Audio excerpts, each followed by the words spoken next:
दोस्तों, मेरा नाम है विजयराज चौहान और मैं आपसे रूबरू हूँ भारत-पाकिस्तान की सीमा पर बसे एक छोटे से खूबसूरत शहर गंगानगर, राजस्थान से। अपने इस चैनल पर मैं आप सबका स्वागत करता हूँ। यहाँ पर आप मेरे लिखे नाटक, उपन्यास और कहानियाँ मेरी आवाज़ में सुन सकते हैं। दोस्तों, चलिए शुरू करते हैं आज के उपन्यास को।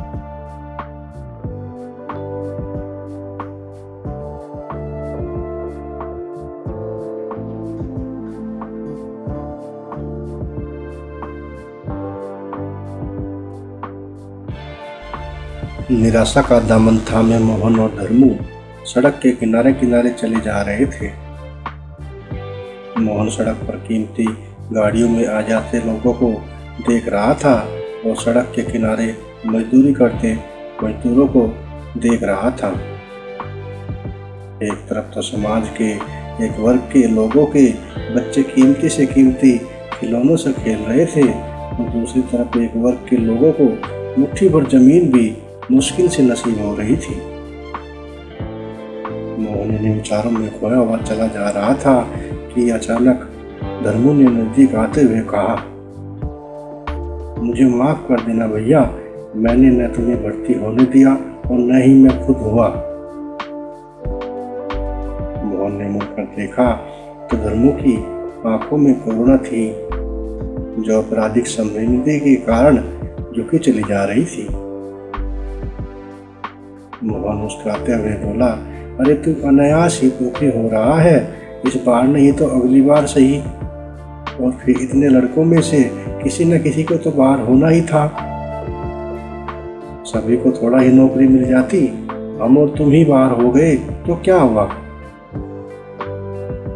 मोहन की इस बात को सुनकर धर्मू का सांस कुछ ढीला हुआ, वरना वह तो लज्जा और शर्मिंदगी के कारण अंदर ही अंदर सीने में लगी आग से जले जा रहा था। उसने लंबा सांस छोड़ते हुए काफी राहत महसूस की और पोटली हाथ में थामे मोहन के साथ चलता रहा। दोनों मित्र सड़क के किनारे किनारे चले जा रहे थे कि अचानक से ऐसा मोहन का एक घटना को देखकर रुक गया। एक वृद्ध व्यक्ति साइकिल से टकरा गया था और वह साइकिल चालक उस वृद्ध को गालियां बके जा रहा था। अंधा कहीं का, नहीं दिखता तो घर से क्यों निकलते हो, खुद तो मरोगे ही, लेकिन मेरे गले का मरा सांप भी बनोगे।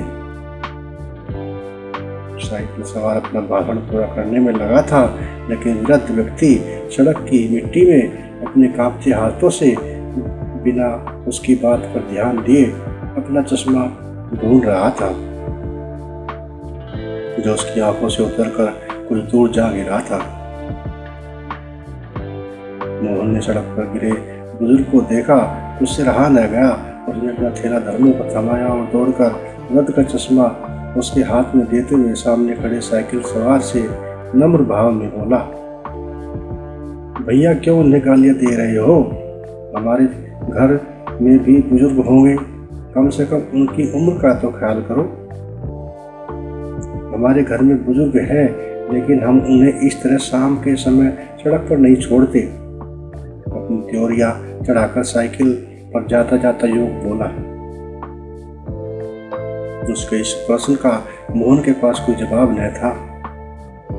उसने वृद्ध की तरफ अपनी प्रसन्नचित्त नजरों से देखा और पूछा, बाबा आप ये हाथ में कपड़ों की पुतलियां और डंडा लिए इस गोधुली में कहाँ जा रहे हैं।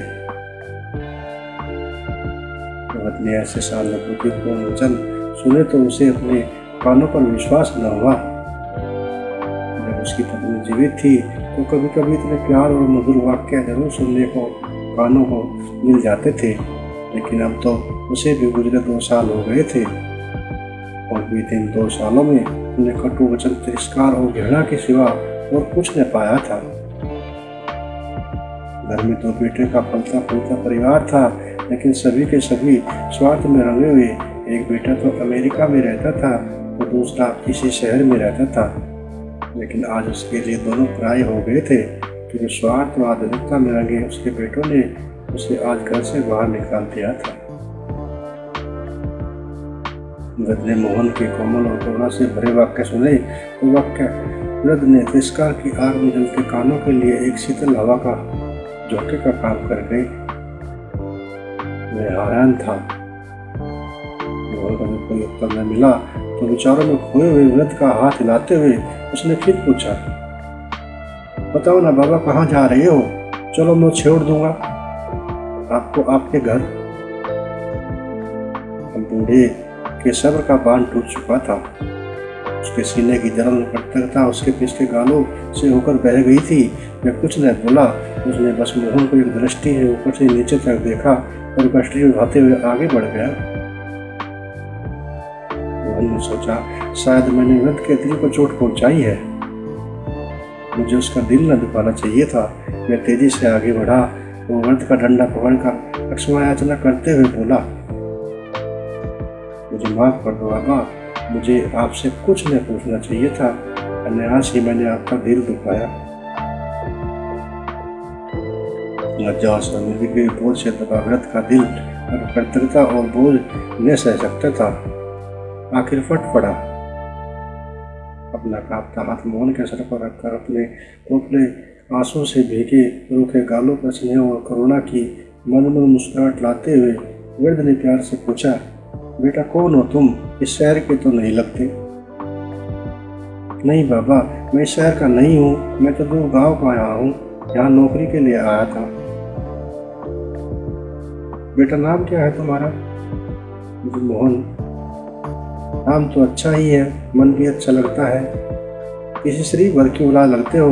अपना अनुभव उड़ेलते हुए वृद्ध बोला।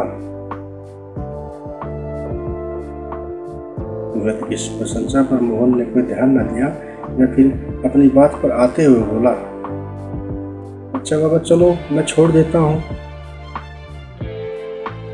मोहन की इस बात पर खुद एक बार फिर गंभीर हो गया और लंबी सांस छोड़ते हुए बोला,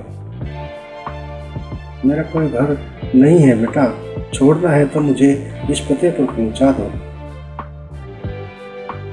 वृद्ध ने अपनी जेब से एक कार्ड निकाला और मोहन के हाथ पर रख दिया। वृद्ध की इस बात पर मोहन का माथा सिकुड़ा। उसने कार्ड देखा तो काफी हद तक मामला समझ गया था। कार्ड पर एक वृद्ध आश्रम का पता लिखा था।